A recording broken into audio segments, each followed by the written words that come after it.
Hello, heathens. I'm Megan Angus, and this is Spinning the Wheel podcast. In this weekly audio ritual, we explore the 8 seasons of the witch's wheel of the year, and we discover how it is so much more than 8 Sabbats. We weirding witches time travel through holy days, festivals, and celestial events connecting our celebrations and magic to the past, present, and future. Our cackling fills the night as we take our turn gathering the wool, wielding the distaff, and spinning the wheel.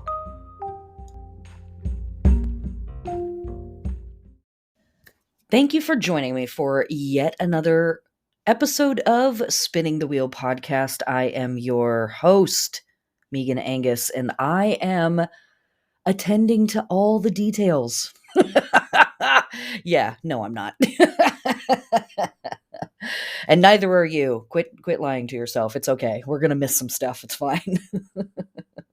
Here we are. Let us orient ourselves in the wheel and in the work that we are doing. This is Lughnasadh season, new moon in Virgo, lunar week 29 by some of our lunar calendars that we are working with.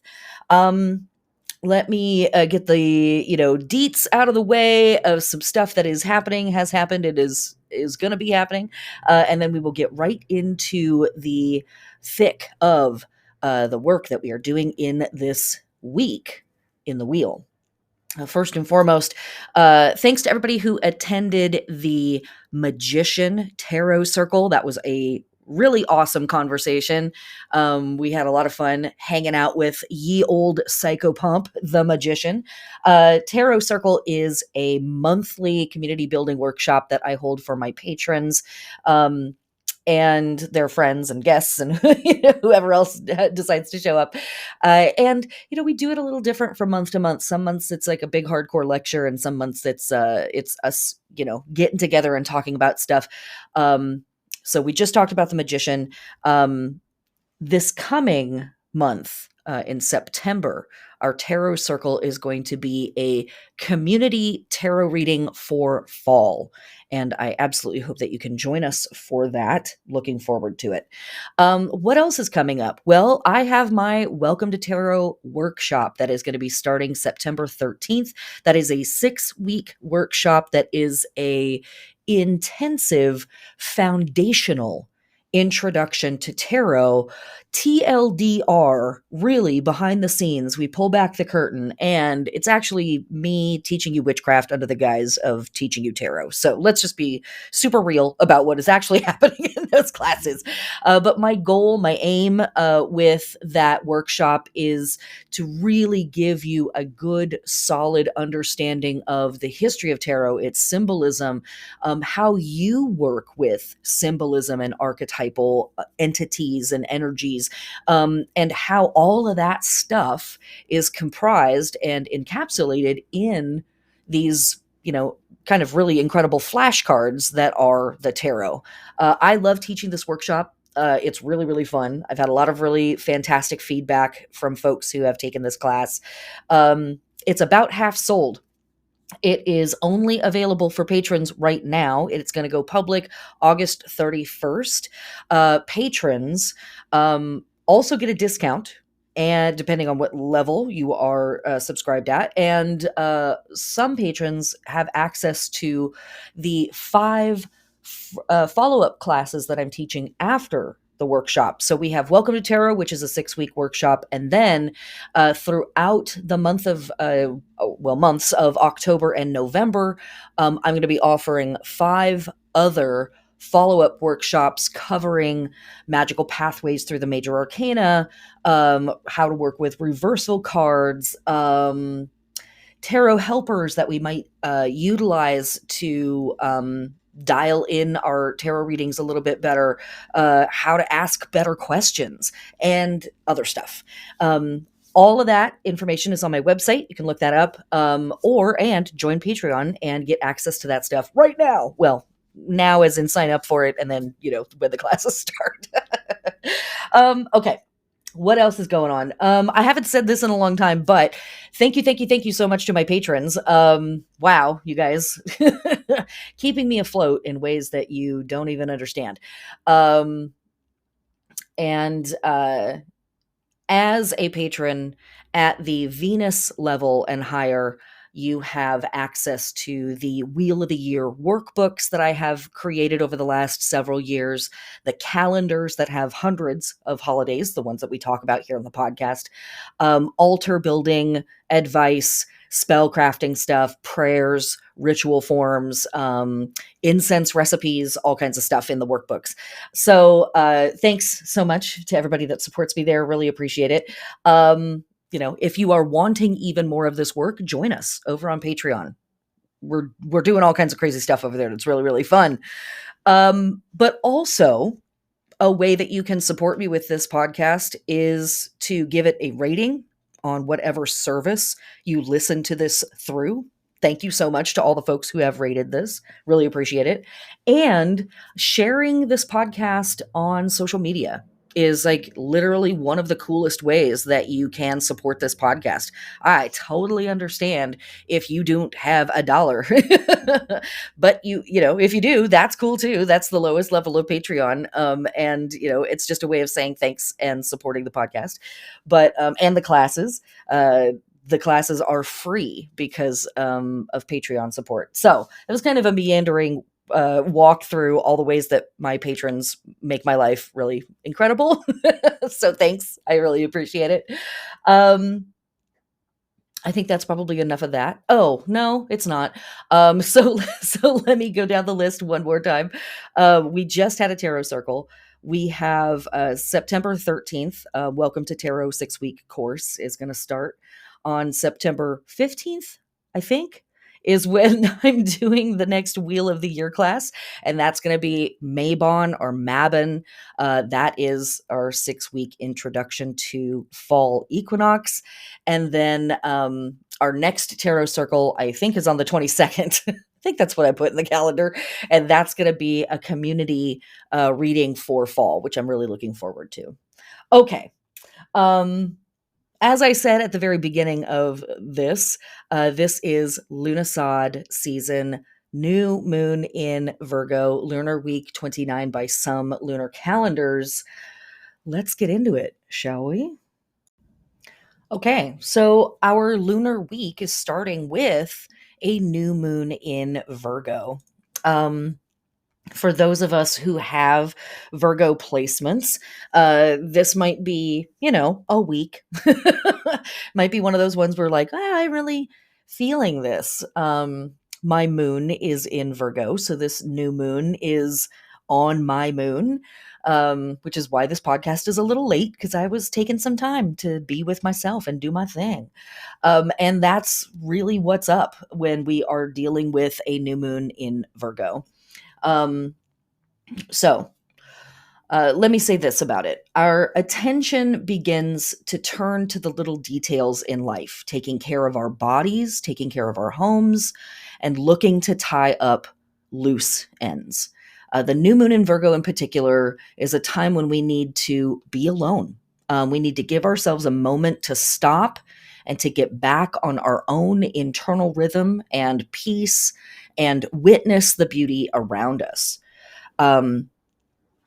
Virgo season is really all about coming down from the high of Leo season and coming down from the high of the highest point of summer.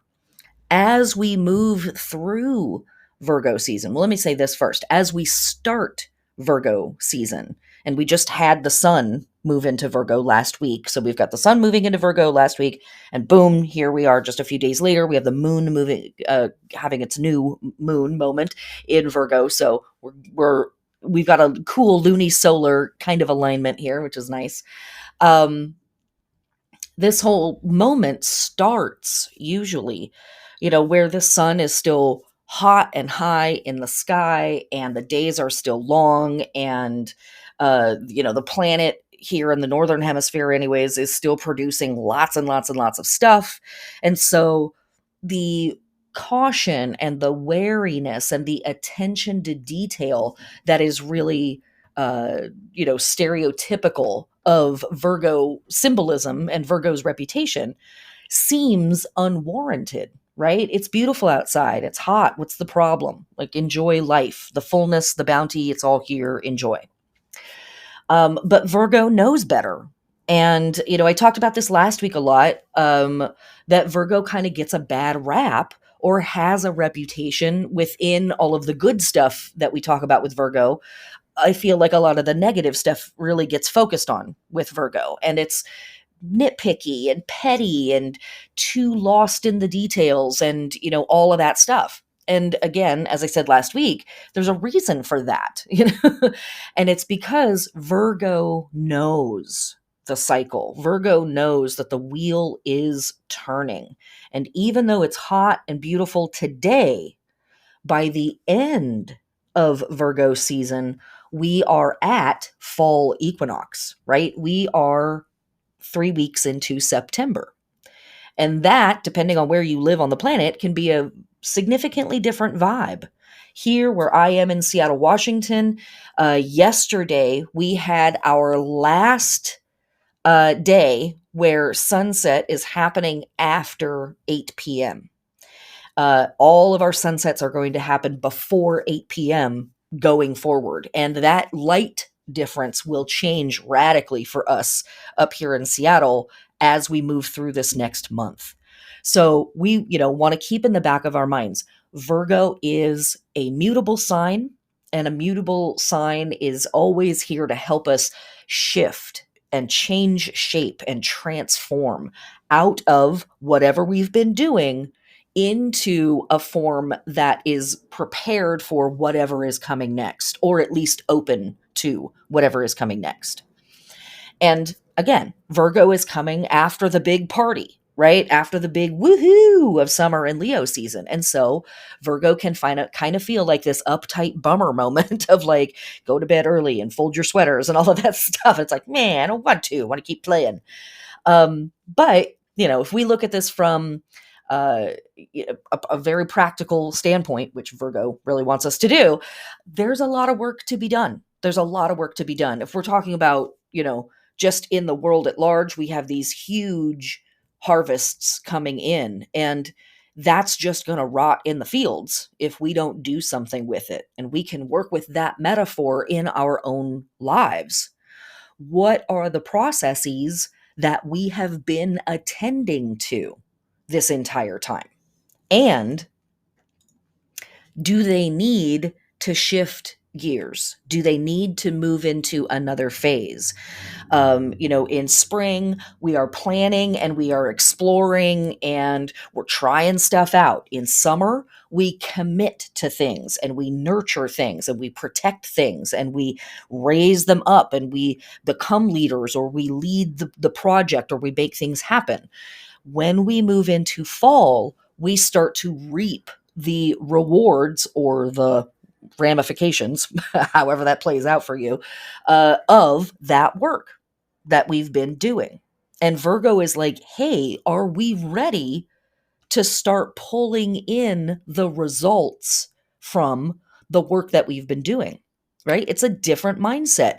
Building something is different than enjoying the thing that has been built. And Virgo is here to help us shift gears in that regard. And it's really important for us to give ourselves the emotional space, the psychological space, and the physical space to be able to do that thing. I don't know about you. Maybe it's because I'm a Methuselah and 1,000 years old. I'm not. I'm only 48, but sometimes I feel like I'm 748. My body really reacts to the seasonal shift. I'm personally not a huge fan of summer. I know a lot of people are. But the shift is going to happen for both of us, right? And for folks that are huge fans of summer, well, there goes your serotonin. The sun is going away. It's going back to being dark and cold and rainy, or, whatever the wintertime vibes are for where you live. And physiologically, psychologically, and emotionally, that is going to impact us. Same for folks who are not big fans of summer. Here comes fall. For me, fall is my favorite season of the year. Um, and and even though I'm anticipating it, it is still, that shift is still going to have an emotional, psychological, and physical impact on me. Am I ready for that? Have I given myself enough space to have those experiences? That is what Virgo season really wants us to talk to ourselves about. And if you're noticing here on the meta level, what all am I talking about? Am I talking about dealing with other people? No, I'm talking about dealing with ourselves. Am I talking about other people's spaces and other people's work? No, I'm talking about our spaces, right? My space and my work, my process. And that again is what Virgo really wants us to come into focus on in this season. In Leo season, yes, we are the spotlight, we are the rock star, we are the leader, at the podium, but it's about other people, right? It's about leading the group or making something happen for the community. So other people are inherently involved, even if we are the only ones in the spotlight. It's not just for us. In Virgo season, it's just for us. And that in and of itself can also be difficult work, right? Wait, I'm supposed to just do this for my own benefit? Brr, I don't think so. And it's not. It isn't ultimately just for our own benefit, because this preparation, that where we take time to make sure that our shit is right, makes it so that we are in a better position to go back out and be with people and help and be involved later, right? What is the sign that comes after Virgo? It's Libra, and that is very much about other people. Libra is the sign of diplomacy and harmony and relationship, and that's us plus other folks, right? One or more. I see you, freaky Seattle. Polyamory, I know. Goddess bless. Um, but Virgo is like, hey, we've been super all about the group, and we're gonna be super all about the group over there. In this moment, I need to be about me. I need to make sure that I have filled my cup, that I have washed my cup, and that I've refilled it for myself. So, in that, again, Virgo gets a little bit of this reputation for being kind of uptight, a little too focused on the details, a little too nitpicky about things, maybe prudish, right? Security minded, reserved. These are all words that often come up for us when we're doing Virgo stuff. But can we see why? Can we see why it's necessary to step into that phase a little bit, and how it might be looked at as not the most favorable thing given where we've just come from? Right. Okay. So, from the workbook, as we move into the final weeks of summer during Virgo season, we can feel a little overblown, spent, hungover from the excess of summer. A hermitage is just what the soul needs.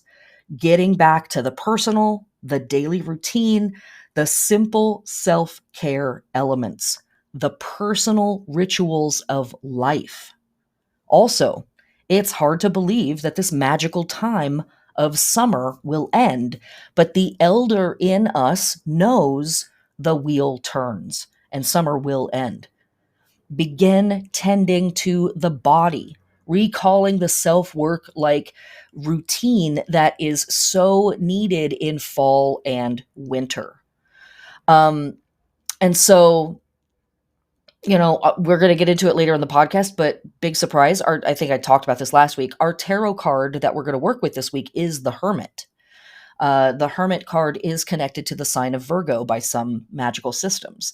And it is a fantastic archetype to work with in this portion of the wheel, because it really is a guide for us saying, hey, it is absolutely the right time to go be by yourself in the cave at the top of the mountain and just get your shit right before you come back out and share your experiences and share your wisdom with the group, or reconnect with the group work, and the group trajectory, this is the moment where we just need to stop, review, consider, reorganize for the next portion of the process. Okay, so that's a lot to say about Virgo, but I hope that that makes sense. And I know that we've been starting with our holy days, but I really wanted to just take a moment at the very beginning of this and talk about the new moon in Virgo because um, I don't know, in a way, I, again, biased, my moon is in Virgo, but I sometimes feel like our new moon in Virgo is one of our most important new moons of the year because it's so pivotal of a moment in our process to be able to really do it up in the next portion of the wheel.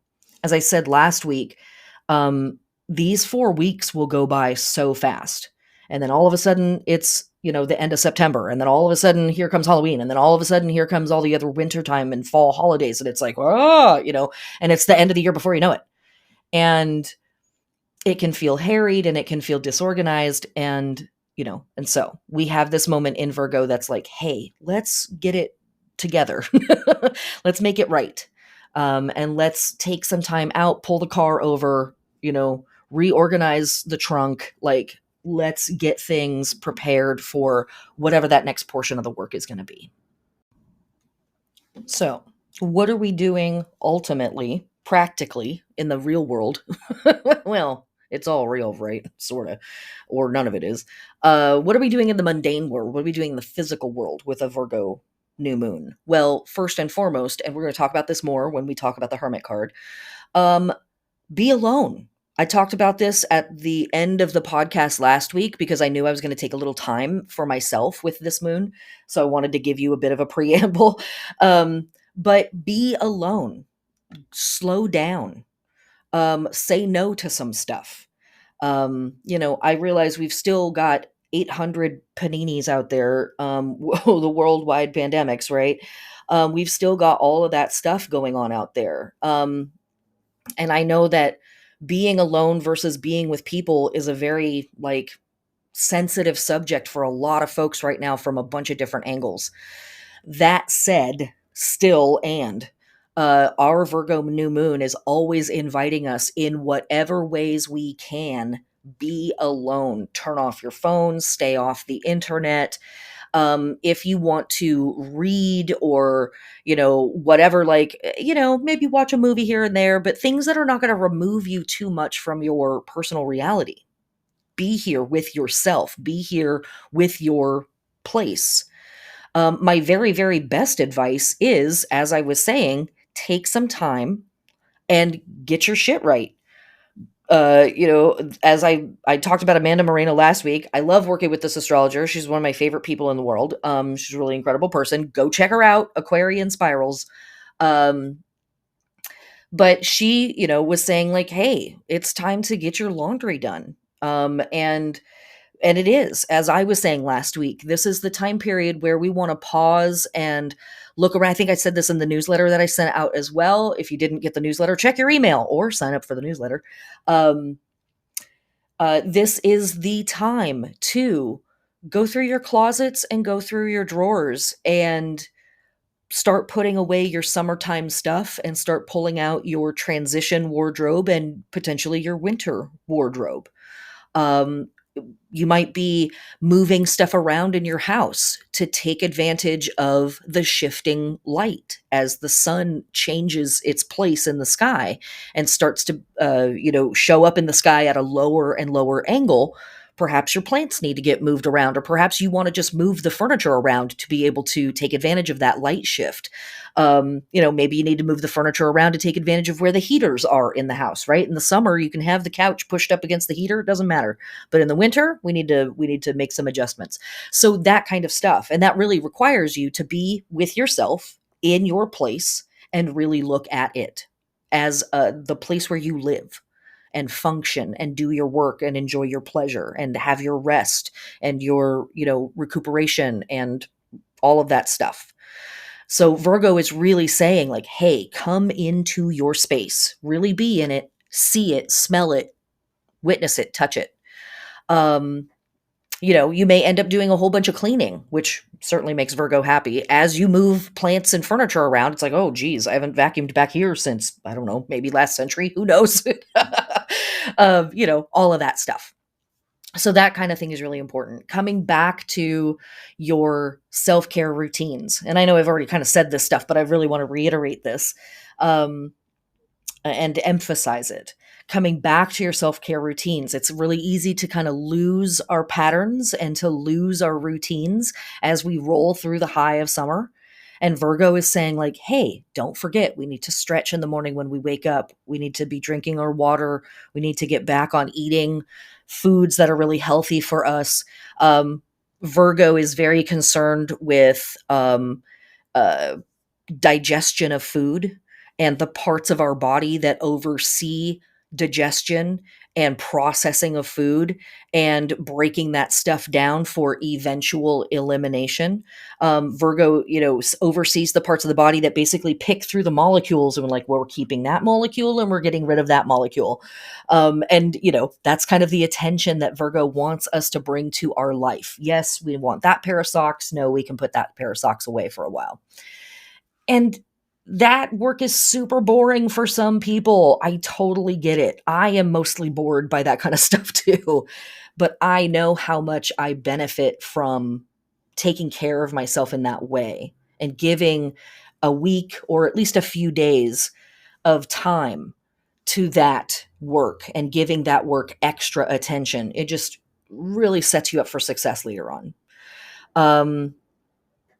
So that's really, really, really what's up with this. Okay. I feel like I've already said that stuff, but I wanted to make sure that I said it as explicitly as possible. Virgo, right? Attention to the details. For our lunar body work while the moon is in Virgo and waxing, we are awakening, activating, adorning, stimulating, preparing for action. The large and small intestine, the spleen, which does a lot of filtering for us, and the pancreas, which produces enzymes that break stuff down and also produces hormones. As I say every week, I am not a doctor of the human corpus. I am a doctor of the cosmos. So please get with your trusted health advisor if you are wanting to integrate any of the body information into your healthcare routine. And as I always say, you can work with the metaphor. So it doesn't have to be your literal guts, but it can be, how are you processing things? How are you breaking stuff down? How are you determining what gets kept and what gets eliminated? That stuff.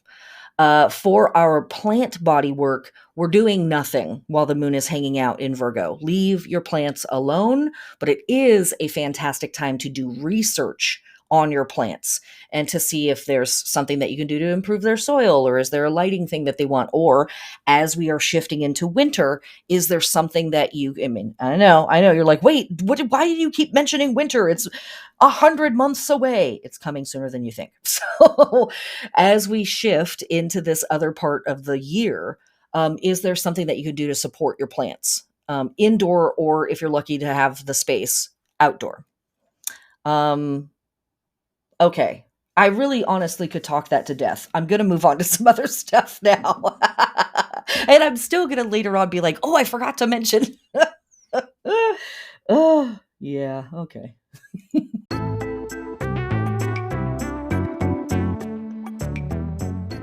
But before that, how about an ad? Okay. If you love this podcast, you can support this work through Patreon. Thank you a bajillion billion times. See, the sirens are going off even as I say it. Thank you so much to my patrons. You guys don't even know. You don't even know. Thank you so much. You can sub for as little as $1 if you just think this podcast is dope and you want to support it. I don't run ads on the podcast, partly because I don't want to, and partly because I won't get paid even if I do. So screw them, man. You can sub, as I said, for as little as $1 or $5, even if you want to just support the podcast. And this is plenty of information. But if you want even more information, extra podcasts, extra videos, extra information about the Wheel of the Year, magical practices, tarot, etc., subbing at the higher levels, you get all kinds of cool free stuff. And at the even higher levels, you get free readings every month with me to be able to integrate all of this information into your personal life based on what's going on in your natal chart and all of that other good stuff. Join and change your life forever. Or, whatever. Thanks so much for the support. If you can't support financially, I completely understand because life sucks on Earth right now. It's too expensive for everything. Tell a friend, share it on social media, give it a thumbs up. If you're feeling especially hedonistic, you can leave a rating or a review. All right, that's the end of the ad. Let's get back to the podcast.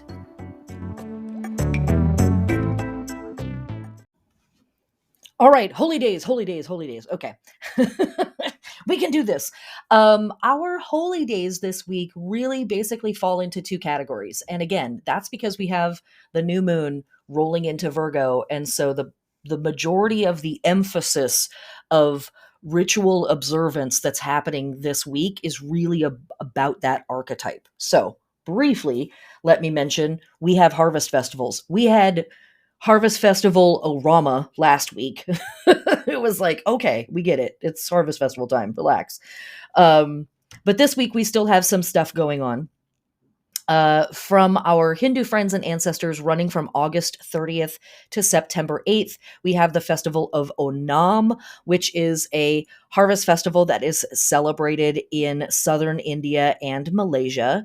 And we have on August 28th, sorry, jumping around there a little bit, from our modern pagan friends and ancestors, the Harvest Festival for Norse people. And this is another one of those dates that is just a fixed date, kind of created, by modern pagans to just have a fixed date that is dedicated to harvest at this time of year. And that's really kind of about it. Nearly everything else that we are focusing on is really, really about this archetype that we're dealing with. I could mention this. On September 1st, also from our Hindu friends and ancestors, we have Nuakhai. And this is a regional public holiday celebrated in the Indian state of Odisha. And it is celebrated after or in connection to Ganesh Chaturthi. And we're going to talk about that in just a second. So it is an agricultural festival. It is a celebration of the new food, basically, that's coming up, the rice crop that's coming in. It's celebrated in Bengali, and in particular, there is a specific time of day. So they really get their timing down to literally the hour and the minute. And this moment is called Logna, which means propitious moment. And the festival kind of culminates or crescendos at this moment. And a traditional rice cake called Arsapita is prepared to celebrate this festival. At the Lagna time, the new rice is offered to the goddess Samalaswari. And this festival goes back about 3,000 years, probably even more than that. And so all of that stuff. But as I said, just about everything else that we are going to focus on this week is about Virgo and Virgo energy and Virgo stuff. So let me get into all of that. Side note. Because we have a new moon, we also have the beginning of new months. Yes, the word month and moon are connected to each other. So from our Roman friends and ancestors, we have Calende September. and from our Greek friends and ancestors, we have Bodromion. And we don't have a whole lot of information about Bodromion and how, like, what all symbolism was embedded in that month for us. And side note to the side note of the side note, when it comes to Greek calendars, woo, take your pick. It's wacky out there. Just about every city in Greece had their own calendar, and sometimes they synced up, and sometimes they were radically different from one city to the next. So when I'm referring to the Greek calendar, I am referring to the Hellenic calendar, to the Attic calendar. And why is because there's still a lot of documentation around of that stuff, but even a lot is, a subjective term. So we know that there was harvest stuff happening, and harvest stuff emphasized in this. But for me, the big marker of Bodromion in the Greek wheel, or the Greek idea of the year calendar, is that during this season, usually, or during this month, usually is when we find the greater Eleusinian mysteries. And sometimes we don't. Sometimes it's a little bit later. But this year, it is during this month. And we will talk about that holiday cycle in a few weeks when it's actually coming up. So let's roll back to what the Romans had to say about Calende September. September means the 7th month, and that is from when Rome still had a 10-month calendar. What we think of as this time of the year would have been the 7th month in that. It had 29 days. Eventually the calendar was changed to 12 months, but this month kept its name. And the big thing that happens during this month for Romans are the Ludi Romani, which are the Roman games. They are votive games dedicated to Jupiter Optimus Maximus, meaning Jupiter best and greatest. We already had a little glimpse of that last week with our Zeus Epoptes moment. And the games are basically gigantic festivals that Rome would throw for the people to kind of give them a moment of release. and or they were games and festivals that the city, the city state was kind of like, the people are going to go off, so let's just put some tables of food out there and make sure everybody's going to be okay, because we can't stop them from doing this. But the big entity that is celebrated, even though the games are dedicated to Jupiter, the entity that really is celebrated during this month is Virgo, aka Juno Regina. And we're going to talk about her in just a second. So, for the month of September, ancient farmers' almanacs, this is from Wikipedia, by the way, take note of the autumnal equinox that's coming in September 24th, then 21st-ish now. And the focus is on the harvest, and whatever the harvest is. It could be hay, it could be grains, it could be fruit, it could be grapes, it could be all kinds of stuff. And then the other, leaning into that grape situation and vines, the vintage with bunches of or baskets of grapes were a huge symbol for this time period. Next week, we're going to talk about the Celtic Tree Month, because we are walking into the month of vine. So this is all in alignment for us. And a vintage specifically is a wine that is created from a particular year's collection of grapes. And I think that there's something really magical about the idea of bottling up the energy of a year. Right? Think about that. Think about that. And so that symbolism is really embedded in a lot of the stuff that we're doing in this next month or so. What is the energy that we are bottling up? What is the energy that we are collecting, right? Distilling and sorting and storing. Um, think back about how we have said so many times during Lughnasadh season, this season is about growing a thing to its fullest potential and then harvesting that potential. And so this is about the storing, like the ultimate finality of that harvesting, and then the collecting of it, sealing it up in a container where it's going to stay safe and usable for, who knows how long it's going to be until that bottle of wine is opened, right? And that there's also something there about that thing appreciating, or that thing maturing, right? And how many times have we said maturation is such an embedded element of our Lughnasadh work that we're doing at this time? So all of that stuff is really sitting in what we're stepping into in this next 30-ish days or so. So coming back to the rest of the festivals, they really all center again around Virgo slash goddesses and other deities to a lesser extent, but really goddesses that are embodiments of wisdom, magic, and power.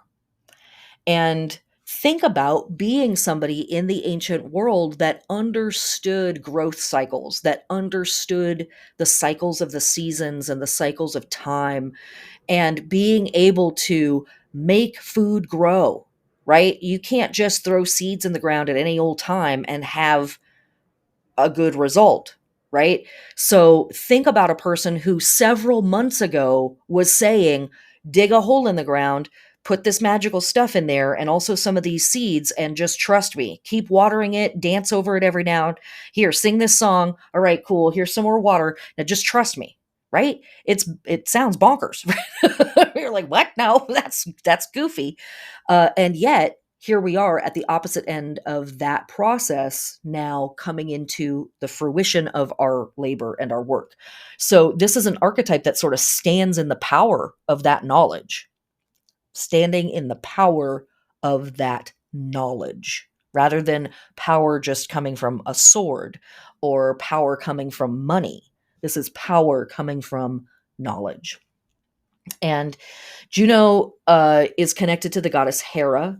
Juno is part of the triad of deities that were worshipped at the top by Romans, which also include Jupiter and Minerva, who is specifically a goddess of wisdom. And Minerva also is somebody that's going to have a lot of worship at this time. But it's sort of like Juno is strong because of what she learns from Minerva, and the way that Minerva kind of works her gig. And how we see that play out in other festivals around the world or at this time is pretty cool. We have from on August 29th running through September 5th from our Eswatini friends and ancestors. We have the festival of Halanga, and this is dedicated to young women who are coming of age. And it's basically kind of a ceremony recognizing that these young women are coming into adulthood. We have, of course, as I mentioned, Juno Regina's Day from our Roman friends and ancestors. We have, on this same day, the Day of Ahes from our Britannic friends and ancestors. Ahes was a magician and a princess of Brittany, and had a bunch of really cool adventures where she basically saves kingdoms and tells kings how to live and keeps keeps them on track. We also, looking forward, let's go. August 30th, from our Peruvian friends and ancestors, we have the holiday of Saint Rose of Lima. Again, connecting very tightly to all of this. Virgo is very much at the source or the root of a lot of the things that we think about when we think of a deity like the Virgin Mary. They're interwoven big time. But that victory thing is really important, and that leadership thing is really important, right? We're winning. We're winning at the crops. We're winning at whatever it is that we've been working at and trying to produce. We're victorious in that effort. And so, from our Greek friends and ancestors, still here on August 30th, we have Nicoteria celebrating the goddess Nike, a goddess who literally personified victory. But her name also is Victoria, right? Literally victory. August 31st. From our pagan and Catholic friends and ancestors, we have the Feast of Mary Mediatrix. So, again, another Virgin Mary connection here, overseeing the delivery of grace, overseeing the delivery of miracles. Again, look around the world at this beautiful thing that's happening with our festivals. On September 1st, and really kind of running throughout the month of September from our Yoruba friends and ancestors, we have the Igogo Festival, which is held to honor Queen Oronsin, a mythical wife of another king, Rerengenjen. During the festival, the incumbent Ololo and Owo and high chiefs of the Owo kingdom dress like women with coral beads. They wear gowns, plaited hair. And so there is this whole idea of like, we are really dedicating ourselves to queen energy and goddess energy. From our Catholic friends and ancestors, September 1st, we have Day of the Virgin of Remedies. Again, here is another Virgin Mary moment.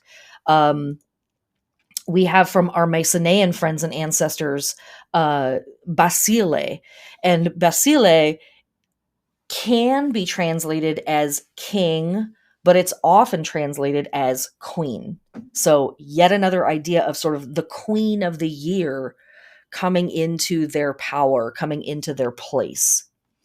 So, throughout all of these festivals, you can kind of see this really intense emphasis on Virgo as a leader, Virgo as a representation of quality, leadership, victory, knowledge, power.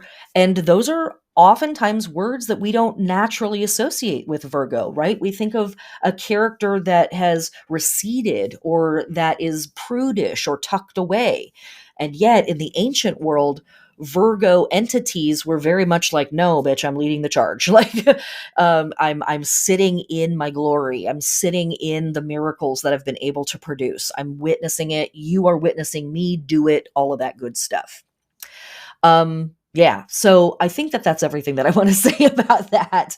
But there's a lot of stuff that can be explored there, and I highly recommend going down the rabbit hole that is Juno under her various epithets and names, and in particular Juno Regina. There's some really, really cool information there.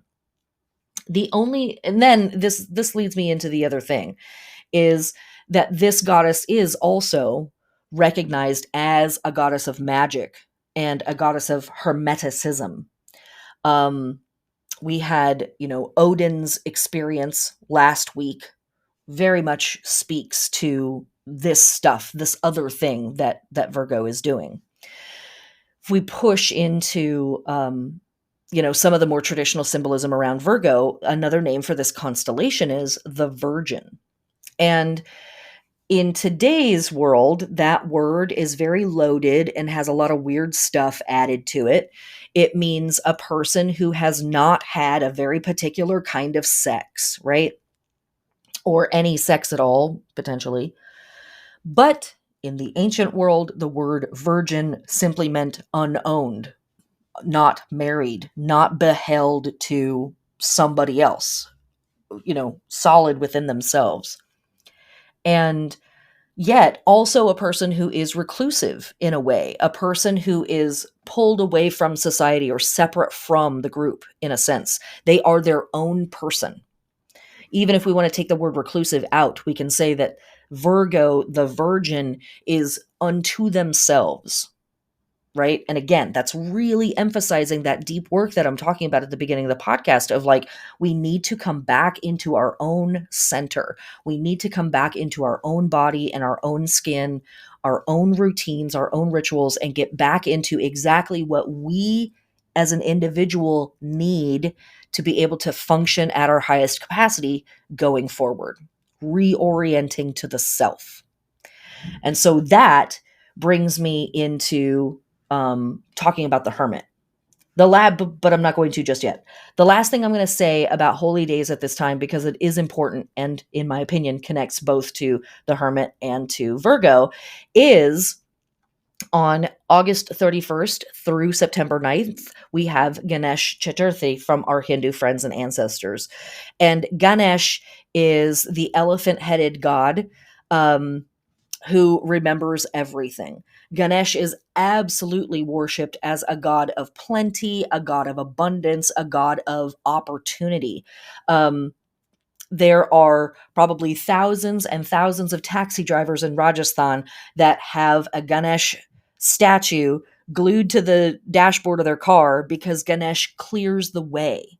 Ganesh takes obstacles out of our way as we pursue our goals and try to achieve our own personal victory.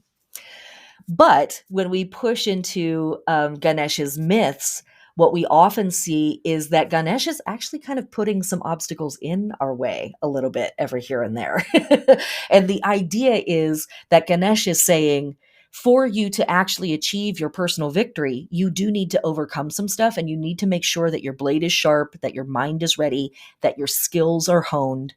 And how do we do that? We test them a little bit. We test them just a little bit. But with a reward at the end. And so, there's something here in all of this work too of like, yeah, this is tough work and it is hard, but to an end. Ganesh is also the god of wisdom and intelligence.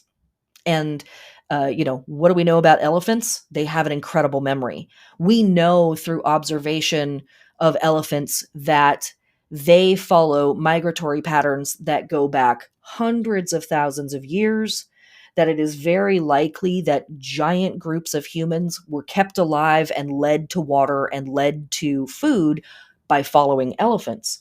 Elephants have funerary rites.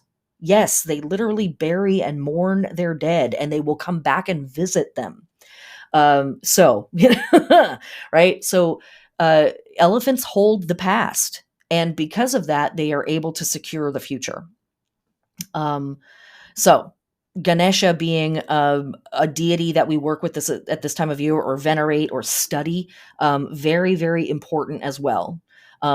The more I studied Ganesha and got to know that entity, the more I felt like I understood about Virgo and about the Hermit card. For me, those three are all tangled up together. Really powerful stuff. And Ganesh is just a cool deity to hang out with. He's got a cool temperament. Has good snacks, hangs out with other cool entities. Really, you wouldn't think it, but life of the party, honestly, life of the party. Ganesh is cool. All right, now let us talk about the astrology of this week. We don't have too much going on, and I think most of the astrology that we have this week is actually really tied into what we're doing. Weird, isn't it? I'm sure it's just a coincidence, as we love to say here on the podcast. So, as we already covered, we have our new moon in Virgo. And as I said before, but I'm going to repeat myself again, in whatever way you can manage to do so, I highly recommend spending a lot of time alone.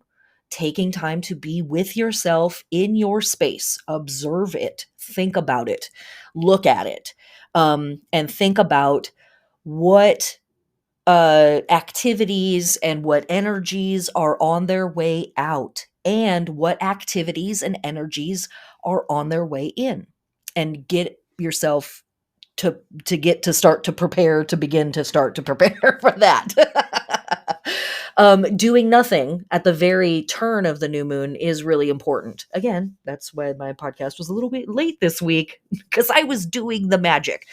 But I know that we also live in the modern world, and just turning off your cell phone and disappearing for a week is not something that all of us can do. Goddess bless those who do have that capacity. So in whatever ways you can, go in the bathroom and lock the door and have a 2-hour bath, and, make your partner or your family member or your neighbor watch the kids, or whatever the gig is.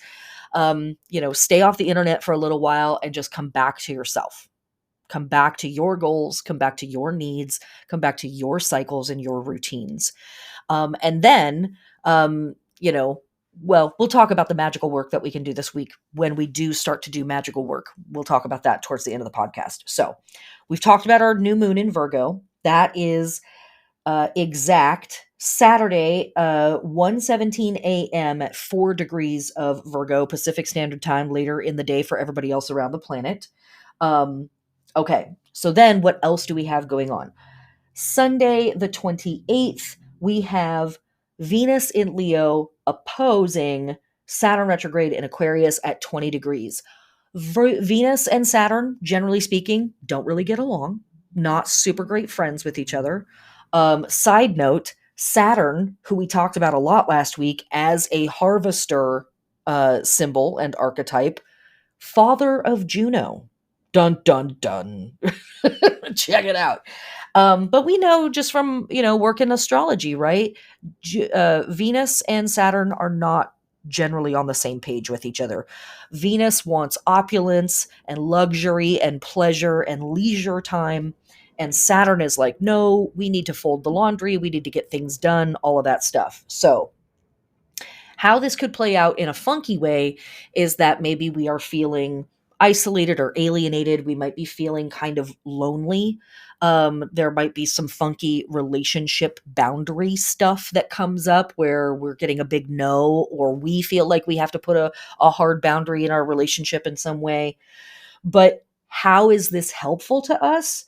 It is a fantastic time to get yourself to be alone and to get yourself to focus on what needs to get done. We have been in the lands of pleasure and opulence and leisure as we have rolled through this lovely summer. Okay, lovely in some ways. Pretend like politics isn't happening, although some of that politic is really entertaining these days. This could be a moment to celebrate it. Perhaps you are one of the people where you are having student loans either eradicated or reduced to some extent. Is it enough? Absolutely not. Is it what we were promised? Not even frickin' close. Is it still helpful? Yes. Should we push for more? Of course. But this is going to change the lives of some folks around the country, and that's really, really important. So where Venus oppose Saturn is going to be really helpful for us is to get us to be serious, to be grounded, and to be really practical about, I need to put down this pleasure moment and pick up this responsibility moment and get this work done. I will say that it can lend a little grimness to things, or like a little, a bit of grumpiness to it. And we should be joyful in the Virgo work that presents itself this week. So if you find yourself being grumpy about it or being resentful about it, breathe, relax, take a minute, dance around, have a moment. And think to yourself, I am hooking up future me. This is not a punishment. I am giving myself a gift in the future by taking care of this business today. Is it exactly the fun I would like to have? No, I want to go lay on the beach. No, I want to go hike in the forest. No, I want to go party at the club. But if I take care of this stuff today, I am making my life so much easier in the future. And that's awesome. I want to celebrate and focus on that. Okay, so that is our astrology for that day. Moving on to August 29th, we have the moon sliding into Libra at 2:44 a.m. Pacific Standard Time, later in the day for everybody else. And when the moon is in Libra, I'm not going to go into it too hardcore, but when the moon is in Libra, we really do begin to focus more on hanging out with other people, or, what's up with our community, what's up with our relationships, all of that stuff. So know that even though we are in this week that's sort of under the auspices of Virgo moon, Virgo work, there may be a little pull of I want to go hang out with my friends. I want to go do the thing. There's no other astrology of note for that day. So on Tuesday, the 30th, we actually have our waxing crescent in in Libra at 22 degrees of Libra at 8:57 p.m. Pacific Standard Time, later in the day / the next day for everybody else.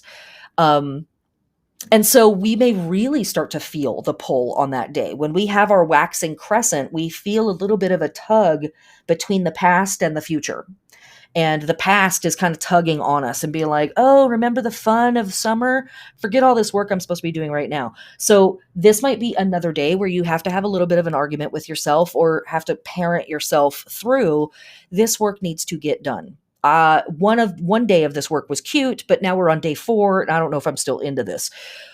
But again, the more we're doing now, the more we're setting ourselves up for ease and success later on. So do whatever you can to kind of convince yourself of that. But if the Libra vibes are just too much and you can't fight it, consider going to a museum, consider going to your local art walk, consider making some art on this day, or here's another way we can work with all this stuff all together.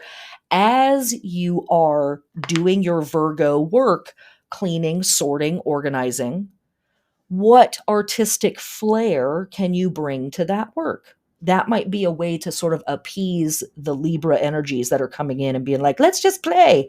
And Virgo's like, I got to get this thing folded. I've got to get it. I'm watching 3 tutorials on how to fold a fitted sheet. Shut up, Libra. And Libra's like, but can we do it cute? That thing. Let those two hang out with each other. Okay. So moving on to the next day, Wednesday, August 31st, we have the moon moving into Scorpio at 10:11 a.m. Pacific Standard Time. We have no other astrology of note for that day. So this could start to be a little tiny smidge of a moment where we begin to get a little glimpse of the shadow work that might be coming in the months ahead as we approach some of the more key lunar moments of Scorpio moons. Remember, our nodes are in Taurus and Scorpio. So anytime the moon is in Scorpio, there's a little buzz with that whole conversation going on. South node is in Scorpio, so this is a conversation around what needs to be let go of, what unhealthy tendencies do we need to grow past, all of that type of stuff. And it might not be in your face. It might just be something that you observe in the world, or a thought that kind of comes through, or an emotion that kind of comes through for a moment and then moves on. But we may get a little glimpse of some of the work that's going to get thicker as we move into the year. Then we actually move into September. And so September 1st, Thursday, we have Mars in Gemini sextile Jupiter retrograde in Aries at 6 degrees. Mars and Jupiter, generally speaking, love hanging out with each other. They totally gas each other up. Mars and Jupiter are those two friends that are constantly daring each other to do the next big stupid thing.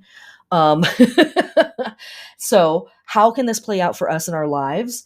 We might be really feeling super eager. We might be feeling super driven to find an opportunity, to create an opportunity, or to seize on an opportunity that appears. But it's a sextile. And so what we're really seeing is a situation that has potential, but it's going to require action on our part to realize the potential in it. How else might that roll out? We might start to overcommit based on optimism, right? We've left the Virgo moon behind. It's a few days behind us. And now we're well into the week. We've washed the windows. We've folded the laundry. And hell yeah, I can do 15 parties this weekend. Let's go. So just watch yourself for overcommitment. That's really kind of the only downside with Mars sextile Jupiter, and or being a little too optimistic about the potential of something. But ultimately, this is an opportunity, a potential situation of goodness. It just needs action for it to actualize. Okay, and then that brings us to Friday, the 2nd of September. And we have on this day, first off, at 3:39 p.m., the moon will move into Sagittarius. And We're going to talk about the Sagittarius waxing half moon in next week's podcast. But anytime the moon is in Sagittarius, again, our optimism is lifted a little bit and opened up. We become a bit more broad in our scope of understanding things, more broad in our scope with our curiosity and what wanting to know things and talk to people and connect with folks. And so I love that we are starting this week with Virgo that is very much like I, me, mine. Let me get recentered, and then we're ending the week with Sagittarius, which is like, okay, let me start to come back out again to the world and reconnect with my community and find out what's going on with everybody else. How are you all doing? Love that. Okay. Also on this day, we have Mercury in Libra opposing Jupiter retrograde in Aries at 6 degrees. So, generally speaking, yeah, it's an opposition. Who cares? Mercury and Jupiter love hanging out together, big friends, big fans of each other. This is another day where we could experience a lot of optimism and a lot of expansive thinking. So what's the pitfall? Because it is an opposition, right? What's the hard part here? Just like with Mars and Jupiter hanging out, we can get ahead of ourselves. We can overestimate the potential in a situation. And because Jupiter is so broad minded about things, Mercury could be zipping through all of the details and miss some stuff. So this is a day where some cool shit might pop up, or we get really wrapped up in a really optimistic conversation with somebody and we're planning and we're doing this and we're doing that. And what is really required is that we slow down, we take a breath. We don't necessarily lose the positivity. We retain the positivity, but we just want to take a moment to check the details, read the fine print, make sure that we haven't missed anything. And this is also a day where we can really come off a little cocky, and a little too assured of ourselves. Or we might be encountering somebody who seems really assured of themselves. And again, just read the fine print. Check the details a couple of times. Make sure that nothing's gotten forgotten. We're all humans. We make mistakes. It's not a big deal. After all of the super heavy astrology that we've had, and of course we have more coming, I feel like these transits are kind of nice this week to kind of lift our spirits up a little bit and bring some optimism, generally speaking, back into the mix, right? And be like, no, I can think about the broad perspective of things, and I can have some hope about stuff, and I can see the potential in stuff. Does the potential need my labor and my work to make it manifest? Yes, it does, but the potential is there if I choose to act on it. Love that. So that is, for the most part, our astrology for the week. So let's move on to tarot. All right, our our tarot card, whatever, it's all the same. It's all the same, man. Our tarot card that I am encouraging you all to work with this week is the Hermit, Le Hermit. As I said last week, the Eight of Pentacles is also completely appropriate to work with this week. And as we move through Virgo season, we are working with the 8 and 9 and 10 of Pentacles. You could also pull out the Ace of Pentacles if you want to get real fancy with it. You could even pull out the Magician card, because the Magician card connects us to the planet Mercury, and Mercury is the ruling planet of the Hermit. Or excuse me, Virgo. See, it's all the same. But what is the Hermit? What are we doing in this card? Well, the Hermit comes right after Strength. And in the Strength card, we are wrestling with stuff that's happening in the real world. We're getting our hands into things. We're doing the thing. And in the moment that is depicted in the Hermit card, we have really pulled back from society. We've pulled back from the village. We've pulled back from the collective, and we are alone. We are at the very tippity tip top of the snow-capped mountains. And the mountains that the Hermit is standing on, is standing on, are the mountains that we see depicted in the background of lots and lots of other cards in tarot. We have reached the top of the mountain, we could say. in the hermit card. And yet we have so much further to go, right? And that acknowledgement of how much work we've done and how much more work is in front of us is definitely a part of the work that we're doing in the hermit. So here is my little metaphor for this card. I love telling this story, and it's my favorite way to kind of bring, um, I don't know, bring some personality, I guess, to this card. Imagine that you are in the village and you are surrounded by your community and you're doing your work and it's all super lovely. But there is a moment where you're like, I'm overwhelmed. I need to take a moment for myself. Or perhaps we're bored, right? Like I've tasted everything, I've touched everything, I've smelled everything, and I don't know that the village really necessarily has too much new stuff for me where I'm at in my process at this time.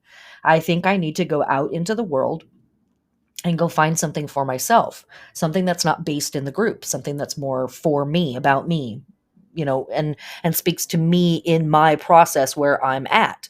You know what I need to do? I need to go talk to the guru. That's what I need to do. I need to go find out what the sages think about this. I need to go find out what the holy people think about this stuff and what their advice is for me, because I've gotten so far on the physical plane, but now I'm starting to feel like something's missing or something's lacking from my process. And so we pack up our little bindle stiff and we head out and we start to climb and we start to climb. And we, trip over a rock and break a toe and learn how to set a bone. And we find some berries and we figure out, nope, those are not edible. But then we find some more berries and we figure out, yep, those are totally edible.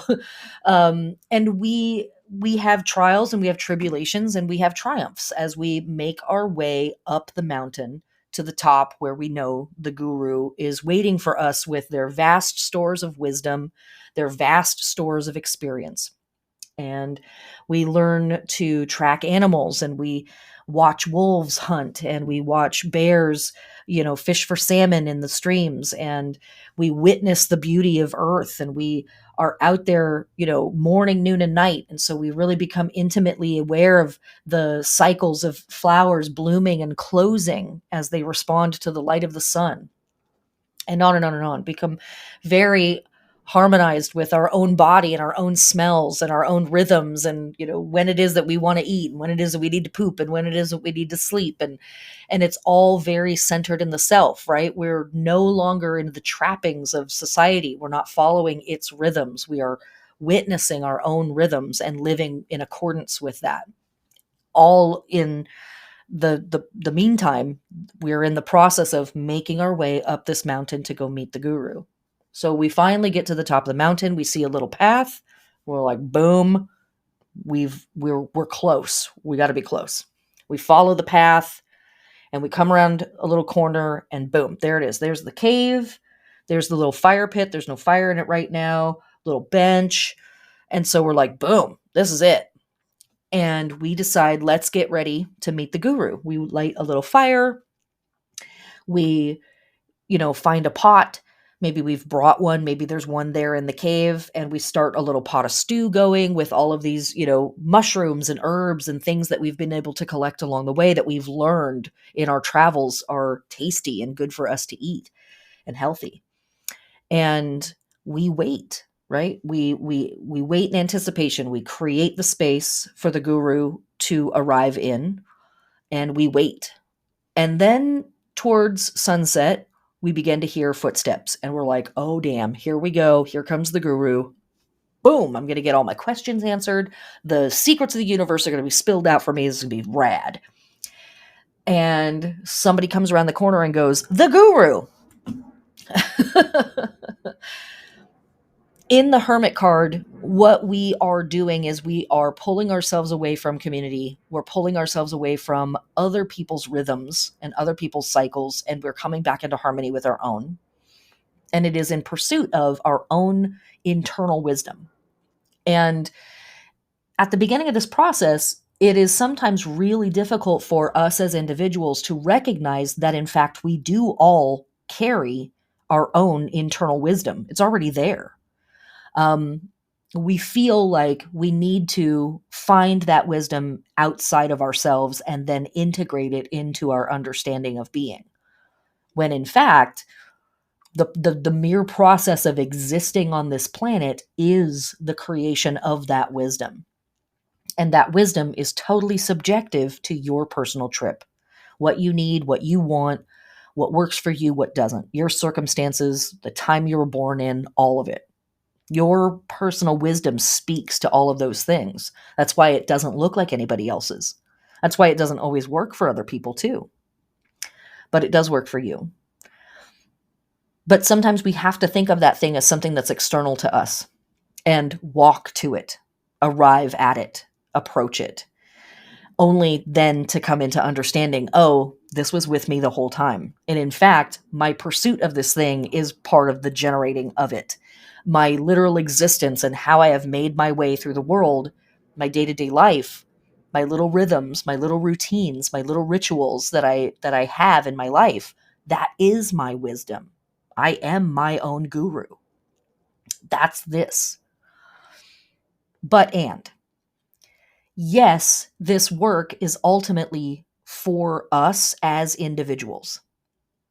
And it is for the collective, because every single one of us needs to find this thing within ourselves. And at the same time, no one of us is ever going to do this work alone, right? The work of existing on this planet and making it through this life is dependent on us being interwoven into the fabric of community. And in the Hermit card, we are recognizing our individual thread of that tapestry. And we are tending to our individual thread. We are dealing with ourselves. But the ultimate goal of it is to be a good thread in the tapestry of community. And so when we look at the Hermit card, what I'm looking at right now is the illustration from Pamela Coleman Smith in the Smith-Waite Tarot. That's almost always what I'm referring to when I'm talking about this stuff. We see a figure that is old. How do we know they're old? Because they have a giant white beard. Any gender can grow a beard, so that doesn't have anything to do with it. But we know that a white beard indicates a person who has lived a long time and they have acquired knowledge through just their literal existence, right? That itself is a type of wisdom, as I just said. And this person is wearing a gray cloak and they are against a sort of leaden blue-gray sky. And so as much as we've been talking about Mercury and Virgo and all of this stuff, there's all this Saturnian color in this card. So there's Saturn in the background, right? Teaching, showing us the edge of things, the boundary, showing us the need for the structure, the need for the process. And this person is standing at the tippy top of these snow-capped mountains looking down. And they are holding a yellow staff, and they're also holding a lantern with a yellow six-pointed star in it. Now, if you are working with tarot, I want you to get the Magician card out as well and look at the hand positions between the Hermit card and the Magician card. In the Magician, we have a person who has one hand up in the sky holding a wand, and we have the other hand pointing down. And what is happening in this archetype is that they are pulling stuff from up there, but external to themselves, right? They're pulling stuff from up there and channeling it through them and then manifesting it down here. Now, compare that to the Hermit. The Hermit has one arm up holding the lantern, and that is the same arm as the arm in the Magician that's holding the wand and pulling from above. That stuff that we're pulling from above and external to us in the Magician, we now are holding that light ourselves. Get that? Do you get that? Do you see that? That's what's up with the Hermit card. We come to understand that our wisdom is that thing that we've been seeking externally. It's in us. And we are having this moment initially for ourselves. That hand in the magician that's pointing down is now the hand on the hermit that's holding the staff, and it's holding the staff right by our face, right by our mouth, our neck. And it's saying, first and foremost, this process is for me. I'm taking this and I am manifesting this for me. But then what am I doing? I'm holding up a lamp to guide others, to light the way for everybody else, right? We're looking down back at the village that we came from and holding up that lamp of wisdom for those that are coming up behind us, for those that are still on the path and making their way.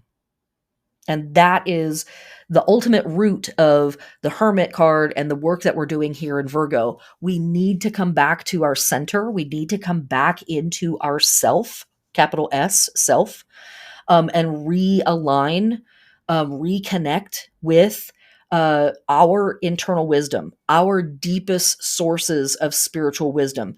This is a great time for studying prayer, for studying poetry, from the great spiritual people that have influenced you. Absolutely. And this entire period of time is a really potent moment for honoring the teachers in your life and the people who have helped you gain personal understanding. But then in this moment also, we're coming back to that center of what is my understanding? What have I been able to teach myself? What have I learned from my own adventures as I have moved through this? And is that something that could help other people that are coming up behind me, that are, further down the path than where I'm at currently? Is there a way that this is something that can ultimately be held back up and illuminate things for the group? So that's the work that we're really doing with the Hermit card. I'm such a huge fan of this card. It took me a long time to kind of come into a relationship with this card because I was just like, who is this person in this dope ass robe? I know nothing about them. and the more that I've worked with this collection of symbolism, the more that they've really I feel like they've revealed themselves to me. So there's our tarot. And I hope that that's helpful. All right. Last but not least, my recommendations for spell work or spell casting for this week are, you could do some, but this is actually what I would recommend: treating your mundane work as holy work. When you are going about your business this week, cleaning, reorganizing, whatever it is, bless the mop water, thank the mop, thank your broom. Put something holy in the mop water, some Florida water or some citrus or an essential oil, or just charge it and send some energy into it. Or maybe bless a little bit of salt and throw it in there if you're wanting to really strip the energy down and reset things. Take some time to clean your altars and reset them. Consider the work that you're doing and the holiness that it supports. Vacuuming in and of itself may not seem like a holy act, but can you decide that it is? Can you bless and thank the vacuum for its work? Can you, if you're moving your furniture around, bless the furniture and vibe on the furniture and really push into this furniture? These are the types of adventures that I'm hoping to have. My couch, I want to rest or have friends over or whatever it is. That is what I think is going to be the best in terms of like ritual or spell casting or anything like that this week. Outside of that, but that is really the stuff that I would emphasize. Outside of that, because we are in the season of Virgo, anything that is focused on body care, body routine, self-care routines, anything that is focused on the efficiency of your home and the abundance of your home and your life, really important.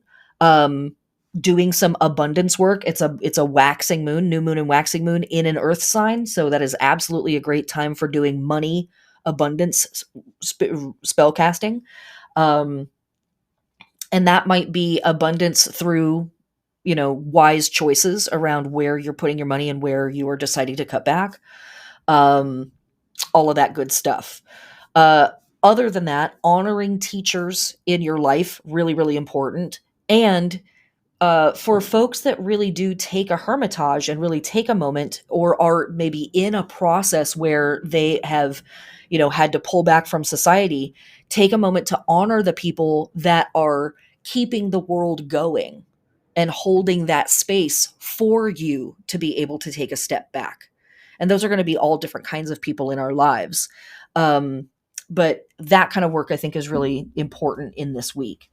Um, the only other thing that I would say about all of this stuff, I'm looking through my notes before we're done, is as we move into through Virgo, obviously I've said like a million times in this podcast and last week as well, Virgo can lend itself to being really uptight, really like overly concerned with the details. And so it might be that spell casting or ritual this week needs to be focused on, where do I really need to be focused on the details? Or what specifically are the details I need to be focused on, because I can't focus on all of them. And or it might be, where am I too focused on the details, or I'm gripping too tightly and trying to keep everything organized and perfectly under control? Where do I need to invite in some looseness and some flow and some ease in my process? Maybe we are really aligned with our Virgo energy in our chart or in the world, right? And it's like, okay, we can pull back on that a little bit. We can pull back. It's organized. Okay. We don't need to organize the underwear drawer by alphabetically by the name of the vendor, right? Like that's maybe a lot. So, or enjoy, right? Like enjoy a well organized underwear drawer, whatever's working for you here. But meditating on doing some journaling around, where am I resentful of having to pay attention to the details, or where am I obsessed on having to pay attention to the details? What are the details I can't ever seem to get under control? What are the details I can't ever seem to let go of? That stuff. That could be really potent as well for us. But yeah, generally speaking, I think, in whatever ways that you are cleaning or organizing or resorting your house and your life, if you're balancing your checkbook, bless the checkbook before you begin, right? Does anybody even use checkbooks anymore? Like I said, I'm a Methuselah. I'm like literally 7 million years old. But, or bless your budgeting software. Bless the budgeting app that you use on your phone, right? Say a little prayer before you open it of like, I want to be in alignment with what is best for me and what's best for the group. All of that kind of stuff. So bringing holiness to the mundane, witnessing your own wisdom and where it has come from, and recognizing the people that are holding space in your life for that wisdom to bloom, for you to be able to take those moments of hermitage when you tuck in and take care of yourself and attend to your own cycles and rhythms, and help you find your own internal voice of wisdom. That's what's up. With animals and plants and stones and stuff, again, I really recommend dealing with the actual physical things that are in your world. So whatever happens to be on your altars, cool, that's the stuff. But treat the couch like a holy object. Treat your rug like a holy object. Treat your bed and your sheets and the food in the fridge and the fridge itself as the holy objects. But if you want to go fancier than that, peacock feathers are absolutely in alignment with Juno Regina. Any and all grains, so bowls of grain, shafts of wheat and barley and rye and things like that, are all very, very appropriate symbols and plant helpers to have around the house, whether you're eating that stuff or you're just having it on your altar. Apples, big deal for sure. And for like mineral helpers, glass, literally glass. So go wash your windows is literally that thing. That's what I'm talking about. Like the holy and the mundane. Glass is ruled by Mercury, and so it is an element that is dedicated to Virgo and Gemini, but Virgo. And consider the idea of letting the light in, right? And channeling the light, and how glass is so pivotal in allowing the spaces to be illuminated, and working with that beautiful metaphor. Okay, here is our roundup for the week. I know I didn't do one last week. I'm doing it this week, you guys. Check it out. Okay. Our lunar week starts Saturday, the 27th at 1:17 a.m. with a new moon at 4 degrees of Virgo. Sunday, the 28th, we have Venus in Leo oppose Saturn retrograde in Aquarius at 20 degrees. On August 29th, which is a Monday, we have the moon moving into Libra at 2:44 a.m. Tuesday, the 30th, we have our waxing crescent moon at 22 degrees of Libra at 8:57 p.m. Wednesday, the 31st of August, we have the moon scooching into Scorpio. September 1st, Thursday, we have Mars in Gemini, sextile Jupiter retrograde in Aries at 6 degrees. And then Friday, September 2nd, we have the moon heading into Sagittarius at 3:39 p.m. And we have at 6:49 p.m. Mercury in Libra oppose Jupiter retrograde in Aries at 6 degrees. I hope you all have a wonderful week. I hope you have a productive and restful week. And I hope you have a week that helps you reorient to your own center, reorient to your personal rhythms, your personal wisdom, and your personal routines that help you be the best person that you can be, all things considered. We're still on Earth, right? Until the broom shipment gets here. And then I'm out. I'm out. I will see you later. I will be on Jupiter. I'll see you guys later. All right. That's it, heathens. That's it. That's it. Blessed be.